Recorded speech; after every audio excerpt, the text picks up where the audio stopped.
Jai Hind students, class 10th, exercise 11.1, question number 7.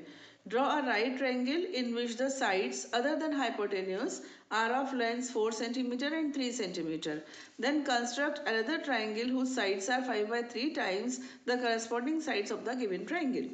एक समकोण त्रिभुज की रचना कीजिए जिसकी भुजाएं कर्ण के अतिरिक्त 4 सेंटीमीटर तथा 3 सेंटीमीटर लंबाई की हो। फिर एक अन्य त्रिभुज की रचना कीजिए जिसकी भुजाएं दिए हुए त्रिभुज की संगत भुजाओं की 5/3 गुनी हो।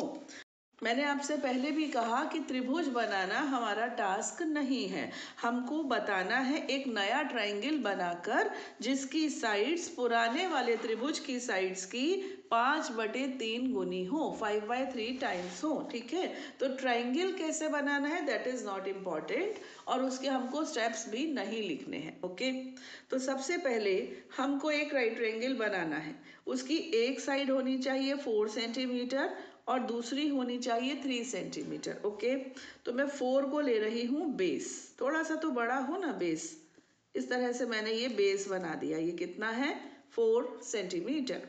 इसका नाम बच्चों मैंने रख दिया बी सी। ठीक है, अब बी के ऊपर हमें 90 डिग्री का एंगल बनाना है। यहाँ भी बना सकते हो और यहाँ भी, ठीक है, कहीं भी बना सकते हो। और बनाने का जो प्रॉपर मेथड होता है वो ऐसे होता है, हम एक आर्क लगाते हैं, फिर यहाँ से उसी सेम आर्क का ये कट लगाते हैं और इसका जस्टिफिकेशन भी होता है, वो बात की बातें हैं। यहाँ पर मुझे 90 का एंगल बनाना है और यहाँ पर कोई ज़रूरी नहीं है कि मैं कंपास से बनाऊँ। ठीक, मैं ये प्रोटेक्टर भी ले सकती हूँ डी। मैंने यहाँ पर इसको इस प्रोटेक्टर से 90 डिग्री का एंगल बना दिया है। ओके, मेन चीज़ यहाँ पर ये है, वो हमने बना दिया। ये हो गया 90 डिग्री का, है ना। लेकिन ये 4 सेंटीमीटर है और दूसरी साइड के लिए उन्होंने कहा है कि 3, तो अब यहाँ इससे नाप कर मैं काट दूँ 3 तो वो भी चलेगा। लीजिए मैंने ऐसे कर दिया, नहीं तो कायदे से तो हमको कंपास से यानी कि प्रकार की मदद से ही बनाना चाहिए। और जो कंस्ट्रक्शन होता है ना, जैसे मैंने कहा ये BC 4 सेंटीमीटर, तो कायदा पता है क्या कहता है? कायदा ये कहता है कि मुझे यहाँ पर एक रे बनानी चाहिए, है ना, और उसको फिर इससे नापना चाहिए 4 सेंटीमीटर। ये ऐसे मुझे इससे 4 सेंटीमीटर यूँ नापना चाहिए, फिर कट लगाना चाहिए, कायदा ये कहता है। ठीक है, लेकिन अभी हम बेकायदा होकर चल रहे हैं, थोड़ा सा लिबर्टी ले रहे हैं। इस तरह से पहले आप बनाते हैं कि एक्यूट एंगल बनाती हुई रे। ये पुरानी चीज़ें हो गई जो हम अभी तक के 6 सवालों में करते आए हैं। एक एक्यूट यानी कि न्यून कोण बनाती हुई हमने एक किरण बना दी। ठीक है, इसके बाद आप ये देखो कि आपको करना क्या है। आपको एक नया ट्रायंगल बनाना है जिसकी हर साइड 5/3 गुनी हो। तो यहाँ पर पहले आप 5 गैप्स यानी कि 5 पॉइंट्स कह लो, पॉइंट्स बना दो।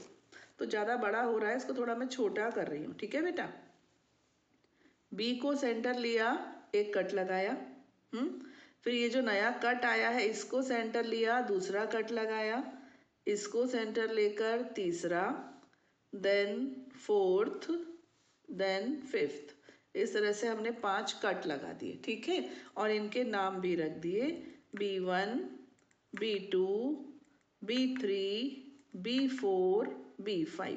आपको पता है कि जो आपको ट्रायंगल बनाना है वो 5/3 गुना होगा, यानी कि जो हम बनाएंगे वो बड़ा होगा। ओके, बड़ा होगा। तो यहाँ जो तीसरा भाग है ना, हमको 5 में से 3 भाग ये रखते हैं, इसको हम C से ज्वाइन कर देंगे। तीसरे भाग को हम यूं C से ज्वाइन कर देंगे, ऐसे कर दिया। ठीक, अब क्या करेंगे, अब हम BC को प्रोड्यूस करेंगे यानी कि आगे बढ़ाएंगे ऐसे। ठीक बेटा, अब हम B5 से इसके पैरेलल एक लाइन बनाएंगे ऐसे, इसके पैरेलल। ठीक है, पैरेलल बनाने के लिए कोई ज़रूरी नहीं है कि आप कंपास ही लो, आपको सेट स्क्वायर अगर यूज़ करना आता है तो उससे भी बना सकते हो, कैसे भी बना सकते हो। ठीक है, लेकिन हम यहाँ पर इसी से बनाते हैं। सबसे पहले क्या करो बच्चों, B3 पर नीडल रखो, इसको अपने कंपास को किसी भी रेडियस का कम ज़्यादा जो अच्छा लगे ओपन करके एक आर्क लगाओ। ठीक है, इसको चेंज नहीं करना, अब की बार B5 पर रखना और ऐसे आर्क लगा देना। क्लियर। अब क्या करूँ, ये जो B2 है इस पर रख के इसको इतना खोलो जितना ये डिस्टेंस है। ये देखो थोड़ा सा ज़्यादा हो रहा है। ओके बेटा, ये देखो ऐसे खोला अपन ने, है ना, इसको चेंज नहीं किया। जो ये डिस्टेंस आई है ना, थोड़ी सी ज़्यादा हो रही है ये, अब ठीक है ना। इसको यहाँ लग रखो नीडल को और ऐसे कट लगा दो। अब मुझे उम्मीद है कि ये जो पॉइंट आया है इसको जब मैं B5 से ज्वाइन करूँगी तो मुझे एक लाइन मिल जाएगी जो B3C के समांतर यानी पैरेलल होगी। देखें होती है कि नहीं। लग तो रही है बेटा, एकदम पैरेलल लग रही है ना।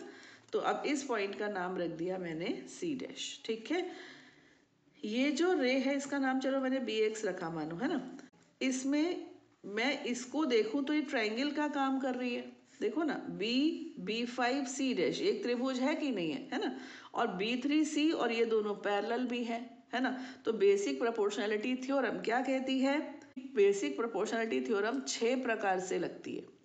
एक प्रकार ये भी होता है कि बड़े वाले की B5 upon B3 is equal to BC' upon BC, यानी कि B5 ये B5 है ना upon B3 is equal to BC' upon BC, है ना। अब देखो BB5 कितने हिस्से हैं? 5। BB3 कितने हिस्से हैं? 3, यानी ये रेशो कितना है? 5/3। ये रेशो इसका भी तो माना जाएगा, यानी कि हमने काम किया इसके ऊपर लेकिन आउटपुट मिल गया यहाँ पर। तो हमको BC' मिली जो BC से 5/3 का रेशो रखती है। तो BC' और BC का रेशो कितना है? 5/3। ओके, अब आगे बढ़ते हैं। इसका नाम तो A रख दो, ये ट्रायंगल ABC है ना। अब हम C' से AC के पैरेलल लाइन बनाएंगे। ओके, देखो यहाँ पर नीडल रखी, इसको ऐसे घुमा दिया, रेडियस को चेंज नहीं किया, यहाँ नीडल रखी और ऐसे घुमा दिया। हाँ, अब इस डिस्टेंस को नापिए, ये जो डिस्टेंस है, क्योंकि एंगल हमको मालूम तो है नहीं कितने का है, नहीं तो हम बना देते, नाप कर भी बना सकते थे। ये देखिए, ये देखा आपने, ये दिखा आपको, इतना इसको यहाँ रखा और ऐसे घुमा दिया। ठीक, अब ये जो पॉइंट आया ये वाला, इसको C' से ज्वाइन कर दिया, इसको हमने C' से ज्वाइन कर दिया ऐसे, है ना। C' को ज्वाइन कर दिया तो ये बन गया, है ना। अब देखो ये दोनों भी पैरेलल आ गई। अब इसका नाम रख दीजिए A'। ओके, अब देखो बेटा BC' और BC का रेशो कितना था? 5/3 था ना। ऐसे ही BA' और BA का रेशो भी फिर कितना होगा? 5/3। अब बात आती है AC और AC', इनका रेशो 5/3 है कि नहीं है?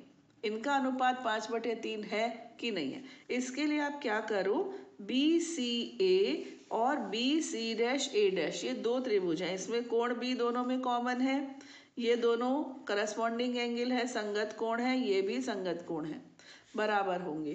तो AAA प्रमेय से ये दोनों त्रिभुज कैसे हो गए? समरूप।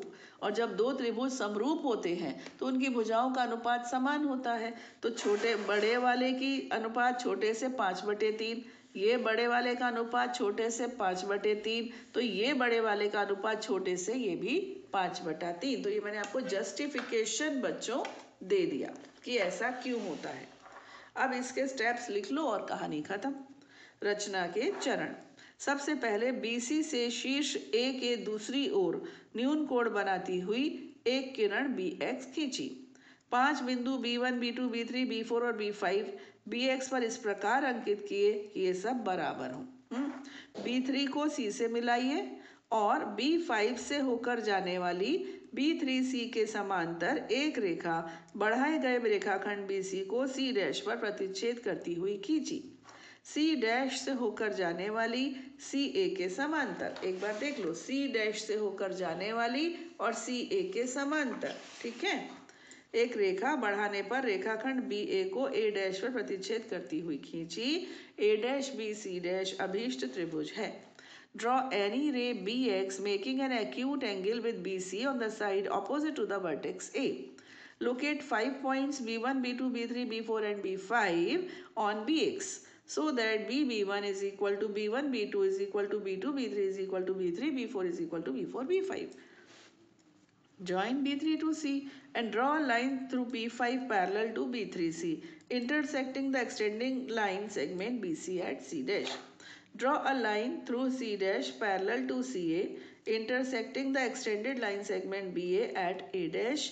Then A dash B C dash is the required triangle. ये लिखना, ये लिखा ही नहीं हमने, is the required IRED triangle, ठीक है। तो बस इस तरह से हमारा 11.1 एक्सरसाइज आज यहाँ पर समाप्त होती है। आगे के क्वेश्चंस लेकर आएंगे हम अपने नेक्स्ट वीडियो में। टिल देन खुश रहिए, पढ़ते रहिए और बढ़ते रहिए। जय हिंद।